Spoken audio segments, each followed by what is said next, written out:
day and welcome to our news update.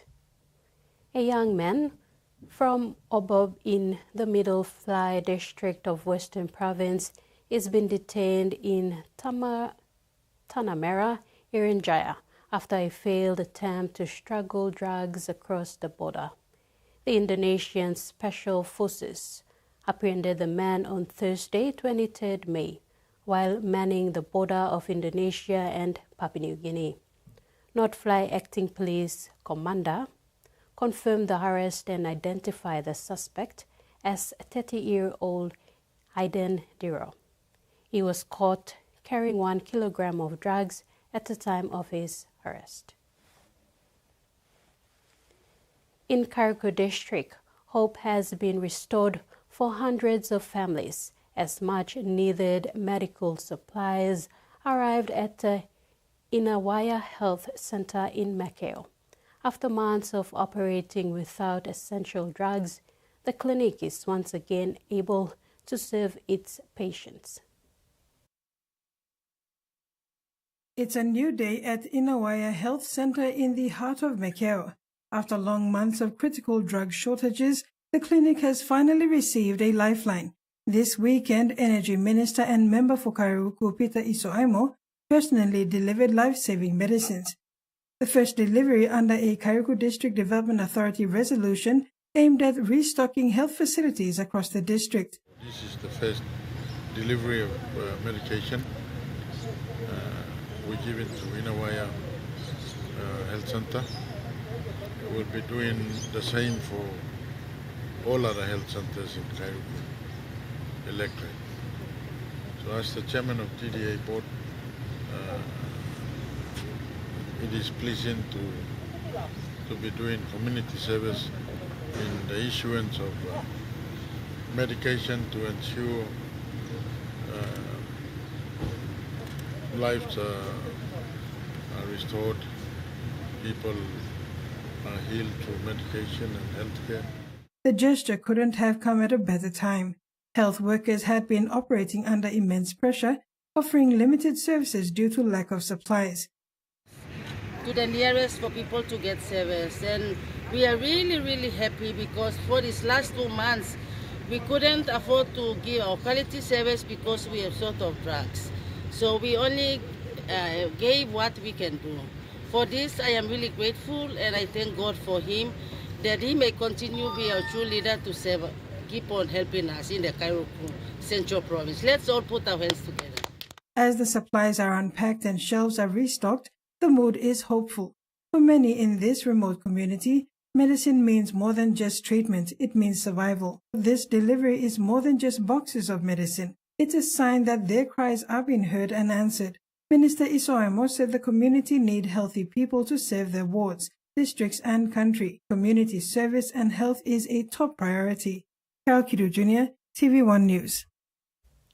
Southern Highlands Governor William Powie has called on the Southern Highlands community in Port Moresby to remain calm and allow police to do their work following the shooting dead of a 29-year-old Southern Highlands woman, allegedly by police on Saturday.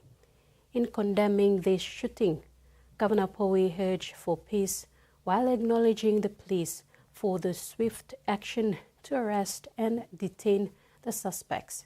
The governor also expressed his condolences to the family of the late Sandy Purell. Act Now and Jubilee Australia Research Centre are urging the UN Committee on the Elimination of Racial Discrimination to act on human rights violation in PNG arising from illegal logging. The organizations have filed a formal request to the committee to consider taking action at its next meeting in August.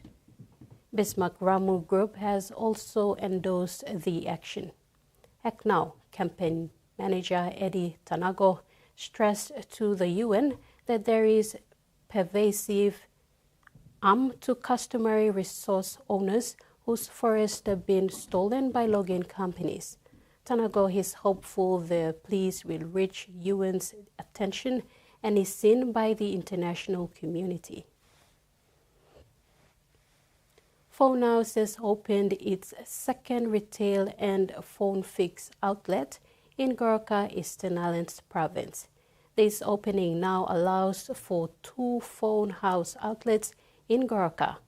Customers will also benefit from an on-site phone fix technician ready to assist with expert device repairs and inquiries. In addition to this milestone, Phone House parent company #1 Trophy Limited will open next month, becoming Gurkha's first Trophy House store. The new Trophy House will feature top-tier sportswear and footwear from the world's leading athletic brands, including rugby boots, running shoes, and performance apparel. The Aussie dollars was last above 65 US cents in November 2024, but has regained ground as the US dollar declined in the months since US President Donald Trump returned to the White House.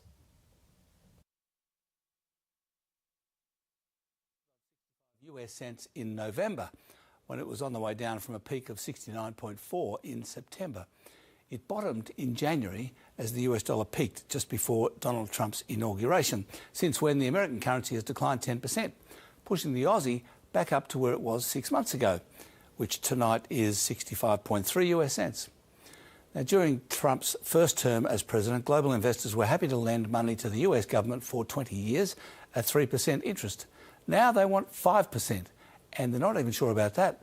Last week there was an auction of 20-year government bonds, which didn't go very well at all.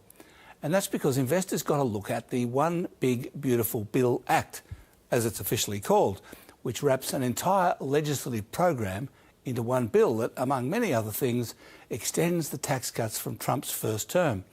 According to the Congressional Budget Office, it adds up to more than $3 trillion of extra deficit over 10 years. I mean, $1 trillion here, $1 trillion there, and pretty soon you're talking about real money. Share market was basically flat today, with gains balancing falls, and that followed a small drop on Wall Street on Friday, and mixed performances in Asia today, and on commodity markets, gold, copper and oil went up 1% or more, while iron ore fell 1%. And finally, Morgan Stanley has had a go at predicting how many humanoid robots there'll be in the world in 25 years. They reckon there'll be 1 billion of them. At that growth rate, there'll be more humanoids than humans 25 years later. And that's fine. The Queensland government has axed a $1 billion wind farm project in central Queensland, citing community concerns and environmental impact. These rolling ranges were set to host dozens of new wind turbines. Once wilderness is gone, it's gone forever. You know, it can't be reconstructed. Steve Richards isn't against renewables, but says the land originally earmarked on the outskirts of Rockhampton is the wrong location. Why aren't we having them wind towers in all the mountains around Brisbane? Absolutely perfect. The state government has scrapped the $1 billion Moonlight Range wind farm in central Queensland, which would have included 88 turbines and a battery energy storage system. 2 other wind farms in central Queensland have been reviewed and approved, while a future of a further 3 hang in the balance. If communities support these projects, they will proceed. I've unpaused 2. They're going ahead. But the Moonlight Range wind farm, there was 88% of local residents opposed it. The state government says concerns were also raised about native vegetation clearing and housing workers at the site. We back renewable energy if they back their communities. You have the most ridiculous excuse David Christofouli provided, which was that this land is farmland. Well, that's just dumb. The fact is, agriculture and wind farms can coexist quite happily. We're really concerned that the Queensland government is moving back on its promise to reach the interim target of 75% emission reduction by 2035. To reach those targets, the government is relying on pumped hydro.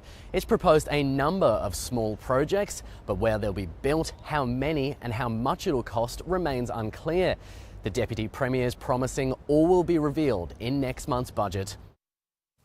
The New South Wales government announced reforms that will allow GPs to diagnose and treat children and adults with ADHD. Diagnosed with ADHD as a child, but as a young adult found it so hard to find a regular psychiatrist who could renew his prescription that he had to ration his medication.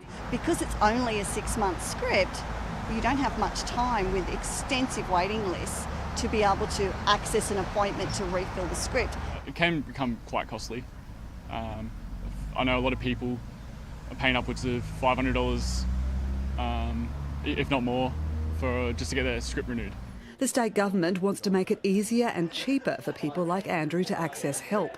GPs will be trained to diagnose attention deficit hyperactivity disorder and prescribe medication for both children and adults. We know accessing specialist appointment is a challenge, particularly in relation to ADHD, given the large numbers of people involved. Family doctors say allowing them to manage more straightforward cases will free up psychiatrists' appointments for those who really need them.